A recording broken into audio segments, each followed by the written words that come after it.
చెంచలమ్మ చంటిని కొట్టినందుకు బాధపడుతూ ఉంటుంది. ఈలోపే బసవ చంటిని తీసుకొచ్చి అక్కడ నిలబెడతాడు. ఇక చంటి భయపడిపోతూ చేతులు కట్టుకొని, "అమ్మగారు నాకు తల మీద కొట్టకండి, తల నొప్పిగా ఉంటుంది.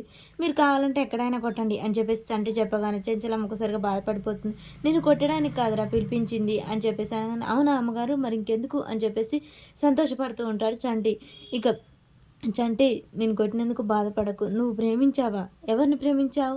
అని చెప్పేసి అడగగానే బసవ నవ్వుతూ ఉంటాడు. "బసవన్న, ఎందుకు నవ్వుతున్నావు? నీ ప్రేమ గురించి అమ్మగారు అడుగుతున్నారు కదా! చెప్పనంటే చెప్పురా" అని చెప్పేసి బసవ నవ్వుతూ ఉంటాడు. సింధూర టెన్షన్ పడుతూ అక్కడే నిలబడుతూ ఉంటుంది. ఇక చెంచలమ్మ, "చెప్పు చంటి, నువ్వు ప్రేమించిన అమ్మాయి పేరేంటి? నువ్వు ప్రేమించిన అమ్మాయిది ఏ ఊరు?" అంటే, "తెలియదు."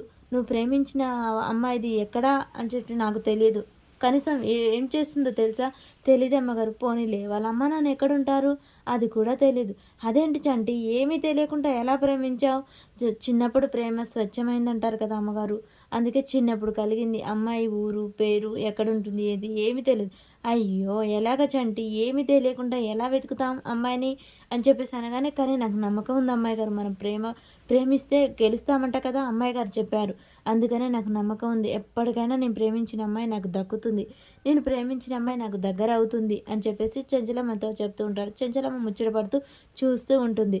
ఇక బసవ ఉండి, "అమ్మగారు, ప్రేమలేఖలు కూడా రాశాడు. మన సింధూర చేత రాపించాడమ్మా అమ్మాయి గారి చేత" అని చెప్పేసి బసవ చెప్తాడు. "ఇదిగో ఊరుకో బసవన్న, నువ్వు మరీను" అని చెప్పేసి అనగానే చెంచలమ్మ ఉండి, "బసవ, సరేలే ఇక నువ్వు వెళ్ళు ఇక్కడి నుంచి" అని చెప్పేసి అనగానే బసవ అక్కడి నుంచి వెళ్ళిపోతాడు.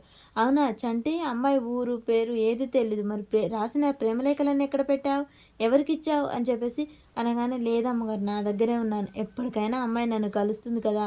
అప్పుడు నేను ఎంతగానో ప్రేమించాను, ఎంతగానో తన జ్ఞాపకాలు దాచుకున్నానో తెలియాలని అవన్నీ అప్పుడు ఇచ్చేస్తాను. అందుకనే దాచుకున్నాను" అని చెప్పగానే ముచ్చట పడుతూ ఉంటుంది. "అమ్మాయి గారు, అమ్మగారు, ఆ అమ్మాయి నాకు దొరుకుతుందంటావా?" "తప్పకుండా నువ్వు ప్రేమించిన అమ్మాయి నిన్ను కలుస్తుంది. అమ్మాయితోనే నీ పెళ్లి జరుగుతుంది" అని చెప్పగానే చంటి ఎక్కలేని సంతోషపడిపోతూ ఉంటాడు. "అమ్మగారు, నిజంగానా? మీరంటే జరిగిపోతుంది. ఆ దేవుడి మాట మీ మాట ఒక్కటే, జరిగిపోతుంది. అమ్మగారు, నా పెళ్లి అమ్మాయితోనే జరిపిస్తానని నాకు మాట ఇవ్వండి" అని చెప్పగానే, ఈ చెంచలమ్మ మాట ఇచ్చిందంటే తప్పదు. "అమ్మాయితో నీకు పెళ్లి జరిపిస్తాను" అని చెయ్యి వేయబోతుంటుంది చేతిలో. ఈలోపే సింధూర, "అత్తమ్మ ఆగండి" అని ఆపుతుంది. మరి సింధూర ఆపడానికి కారణం చెంచలమ్మ తెలుసుకుంటుందా?